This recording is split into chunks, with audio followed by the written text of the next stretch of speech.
महात्मा गांधी जी के प्रतिमा पर फूल माल्यार्पण करके और देश से सीख लिए हैं आप महात्मा गांधी जी से कि आपने जिस तरह से आज़ादी की लड़ाई लड़ी उस तरह से हमारे पेंशन पुरुष माननीय विजय कुमार बंधु जी ने पेंशन की लड़ाई लड़ते हुए हम सभी साथियों को इतना ऊर्जावान किया कि आज हम अपनी पेंशन के लिए बुढ़ापे की लाठी के लिए आज उपवास के लिए दिन भर के लिए एक दिन के उपवास के लिए सुबह से बैठे हुए हैं और एक दिन की भूख हड़ताल उपवास के रूप में आपने हम आने वाली पीढ़ियों के लिए अपने लिए इसके लिए पेंशन के लिए पुरानी पेंशन के लिए उपवास करने का व्रत लिया है। महोदय, हम आपको बताना चाहते हैं कि महात्मा गांधी जैसे महापुरुष थे, जिस तरह से महाभारत में भीष्म पितामह हुआ करते थे, दिवस थे,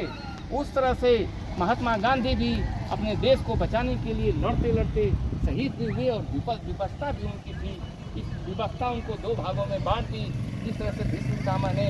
कौरव और पांडवों का दो हिस्सा किया करने का मजबूर हो गए न चाहते हुए, उसी तरह महात्मा गांधी जी भी इस मुल्क को, इस जनता को बचाने के लिए न चाहते हुए भी दो भागों में बांटा, लेकिन उनकी हृदय दोनों में से किसी के पास कम नहीं था। ऐसे महापुरुष विरले जन्म लेता है। मैं तो कहता हूं कि उस समय भीष्म पितामह और आधुनिक भारत में महात्मा गांधी एक अवतार के रूप में पैदा हुए थे और कुल मिलाकर के हमारे इस पेंशन पुरुष ने इन्हीं से कुछ सीख करके बीड़ा उठा करके माननीय विजय कुमार बंधु जी ने इस देश में एक ऐसी अलख लगाई है कि जो लंका वहाँ का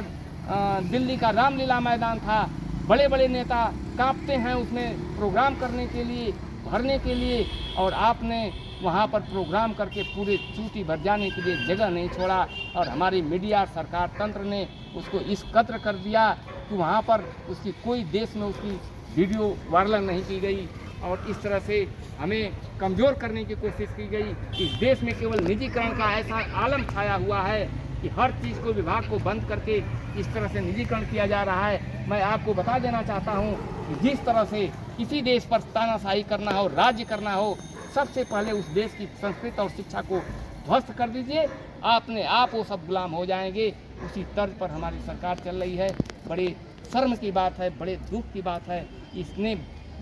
महान देश में, जिस देश में पैदा होने के लिए भगवान भी तरसते हैं, उस महान देश में हम लोग हैं और इस देश में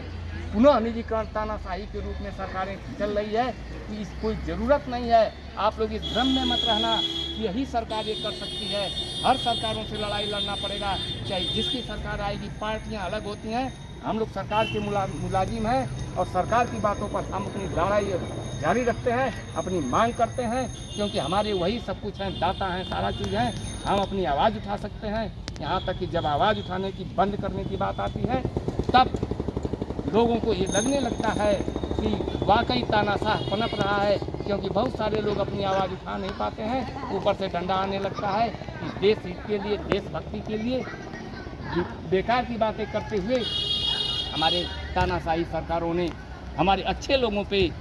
राज करने की, हुकूमत से जो उभरते हुए लोग हैं उनको दबाने की कोशिश करती है। इसलिए अपनी बात रखने के लिए होना चाहिए। जय हिंद, जय श्री राम।